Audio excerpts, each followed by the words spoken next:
IoT is all about context, right? Where that context resides, you need to go to it, and you need to obviously transport that context or that contextual state information wherever you intend to do the calculating that you're going to do. You have edge to cloud, and then you have cloud to cloud when you start thinking about those things. And the way you transport that from one to the other, that may be the same payload kind of traversing both of those boundaries, but the wrapper, how you wrap it, how you transport it, how you manage it is completely different. The intelligence that you need in order to handle that routing problem at the edge, right at the cloud edge, not necessarily on the source of the context itself, is very, very different, right? So I certainly see the critical importance of some sort of purpose-built node in the network that is sitting in close proximity to the source devices that are generating all this contextual information and are processing them, are handling that communication in a situationally appropriate way, right? And that varies by vertical, that varies by type of device, that varies by the type of communication that's going on.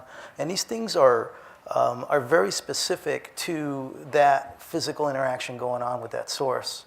And it just makes no sense to try to normalize that, right? It's almost like, I think in the old days we used to talk about application layer gateways. You need an application layer gateway here that's very vertical specific and is really residing right on the edge of the cloud, handling all of these specialized scenarios. Now, you can group those scenarios, right? So you've got these raw data streams coming up. I mean, that's kind of a generic use case. Everybody's going to do that. How you actually manipulate that data stream before it's ready for transfer into the cloud is unique to every distinct type or class of device that's out there. So you have to solve all those problems one by one. Each of those industries or verticals have their own standardization process, which may be formal, informal, market-driven, right? There may be some technology leadership, like your typical Bay Area type approach to standardization is just kick butt and become the de facto, right? I'm a big, big believer in de facto standards on bleeding edge stuff, where it tends to be more of an on-the-shelf technology. I'm a very, very strong believer in rigid standardization, adherence, and compliance. So I'm not sure if I'm getting to your question. I think the question that I was that I launched, and I agree, it's a bigger and loaded question, right? Is the question around semantics? Right. The how do we get the necessary vehicle here into the network and the devices that are talking through the network to capture context, where we currently really are not focused on that. We're focused on redundancy mechanisms, right? Which, granted, they're absolutely needed, right? But if we were going to add this transmission of metadata to the equation, right? Next thing is, okay, now I have a bucket, right? But what goes in this bucket? And in this bucket can be a description of a picture, of a rocket, a cow, a tree, a flower, whatnot, with, again, a whole, a myriad of combinations of attributes, and then not to forget about connections to other entities. So it can get, it's like a language by itself, right?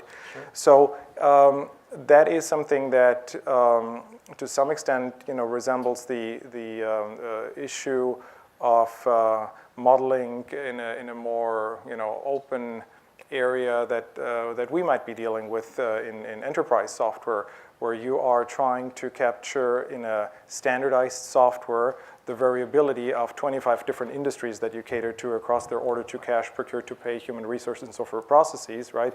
Which, again, has put us very often in front of having to go between the rigidity, right, of saying, okay, now we define for everyone an order is this plus that, and this is how you deal with it. And steel manufacturers look at us and say, okay, how do you handle something that is a steel of bar where you can cut off pieces in a system that was built for shoes and for oranges, right, where you can't do this, right? So this semantic problem, I think, is something that probably we have shied away from precisely because of the complexity and the variability. I think there are a finite number of scenarios where you're going to be transporting data from an edge up, right? In terms of the purpose that you're doing this. You need a raw time series, as I mentioned earlier. You need some sort of raw streaming data that is representing the current physical state of that edge device, right? Or whatever that edge device is connected to. So that's kind of basic.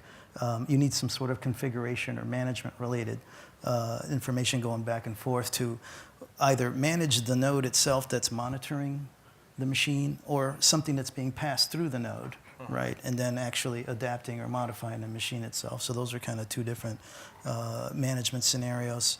There are actual update type scenarios, in terms of firmware configuration, that sort of thing. There's a whole boatload of management scenarios around just understanding the state of the various elements in the system and the chain as you go through and try to monitor that data flow.